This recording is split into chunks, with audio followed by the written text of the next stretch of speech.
Davis Schneider has gone on an absolute tear to start off his major league career, and what he's doing is totally unprecedented. This is a prospect that came virtually out of nowhere for the Toronto Blue Jays, and he has been a spark plug in that lineup. So we'll break down his success and much more on this episode of Jays Digest.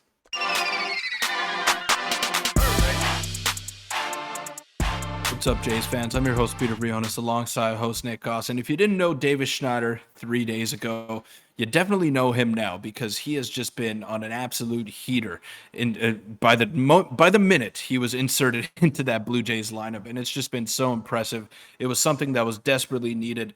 And for him to do this as a 28th round pick, someone that didn't have too much notoriety as a prospect for the Blue Jays, it's just super impressive. And you can't help but root for the guy, not only if you're a Jays fan, but if you're just a fan of the game in general. Yeah, he's kind of like been the prospect heard around the world over the past 3 games, and we're gonna kind of delve into some of his minor league stats and what before he got called up to the majors, what kind of led to all this. But before we get into that, make sure to hit the subscribe button. We're on the road to 8,000. Your support's been unbelievable, and Babe Schneider is coming for you, and he's doing unbelievable. And he's breaking records every single game. In the one game, I believe yesterday, the Jays tweeted 2 different records that he broke because he kept surmounting them with getting his more and more hits. But let's just, bring it back a little bit now, back to 2017 and onwards, Peter. He kind of wasn't much of a prospect for the Jays. He wasn't really on their MLB pipeline. He's someone who we certainly didn't really think about, as making an impact this season nonetheless. We were talking about guys like Ricky Tiedemann, other people like that,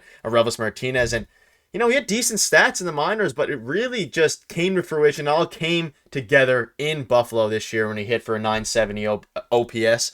What happened? What made him so good? Who knows? Yeah, it's pretty simple. It's really his approach. He's so controlled, and he doesn't look overmatched at all by this major league pitching. Now, coming into the season, Davis Schneider was the 29th ranked prospect on the Blue Jays top 30.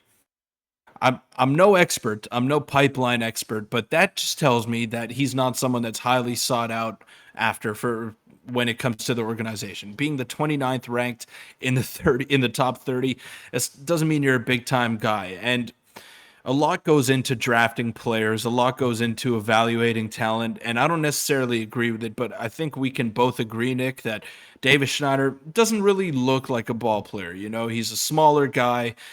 He doesn't stand out at you. He's not the most toolsy type of player, but he just does everything right on that baseball field. And the whole talk about him was that he's got a good bat, but he's weak defensively and he doesn't run very well. But I saw him beat out an infield single in his major league debut, and I've seen him look more than adequate at second base thus far in the 3 games that he's played. It's a very small sample size. We got to wait till he does this more consistently, and we got to wait to see what the pitchers are going to do once they adjust to him. But he has not looked overmatched at all. He's taking his pitches. These aren't wild, violent hacks that he's taking. They're very controlled swings, and he's making the most of his opportunity right now to the point where some guys are going to lose out on everyday playing time, and we didn't think that was the case when he was going to get called up. Yeah, and there's going to be some major roster decisions coming up for the Blue Jays, and Davis Schneider's not going to be the one getting sent down, that's for sure. But like you said, he was a guy who was drafted very, very late in the draft. He's 24 years of age now, and like you said regarding his frame,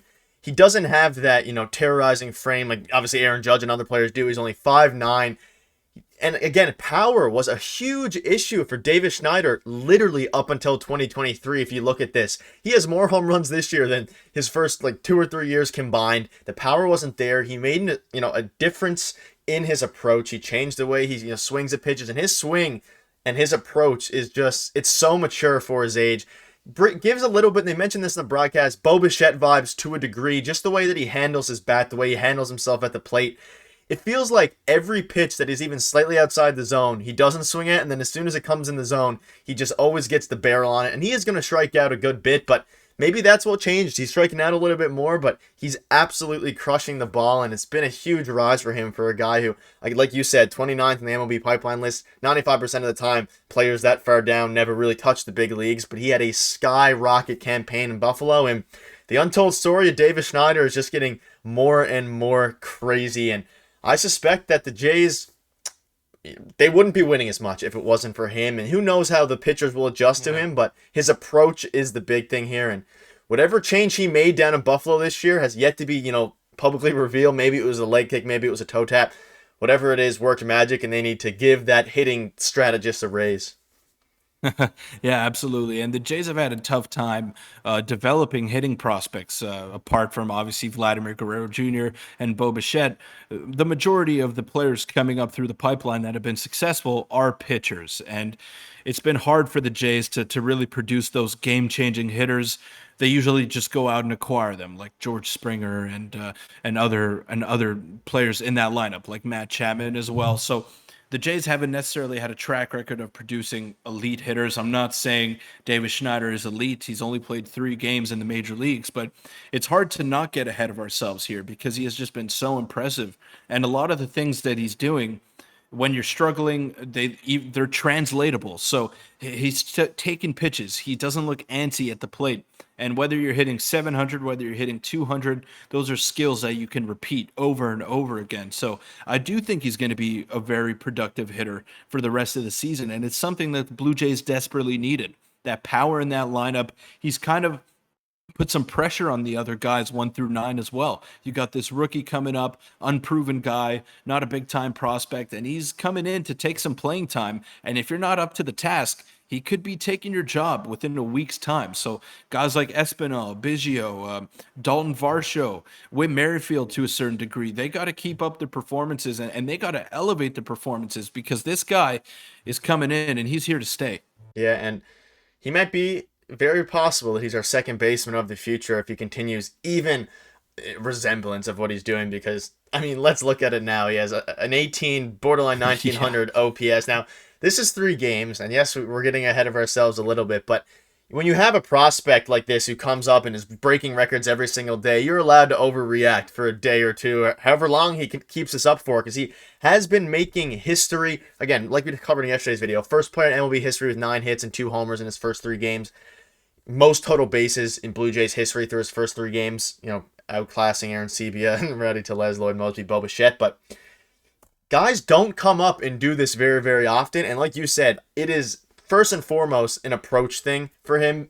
He's playing against MLB pitchers, coming off of never doing it in his life, and he's just absolutely killing it. And this won't keep up, at least this ridiculous pace, but at the very, very least, I think he's going to be a very, very productive second baseman. And we don't have a second baseman of the future unless Whit Merrifield, not of the future. He's 34 years old anyway and plays left field most of the time with Varsho struggles. So with Davis Schenider in second base, this lineup, even next year pending, this year right now is going to help them win playoff games with him starting at second base if he continues this level of production.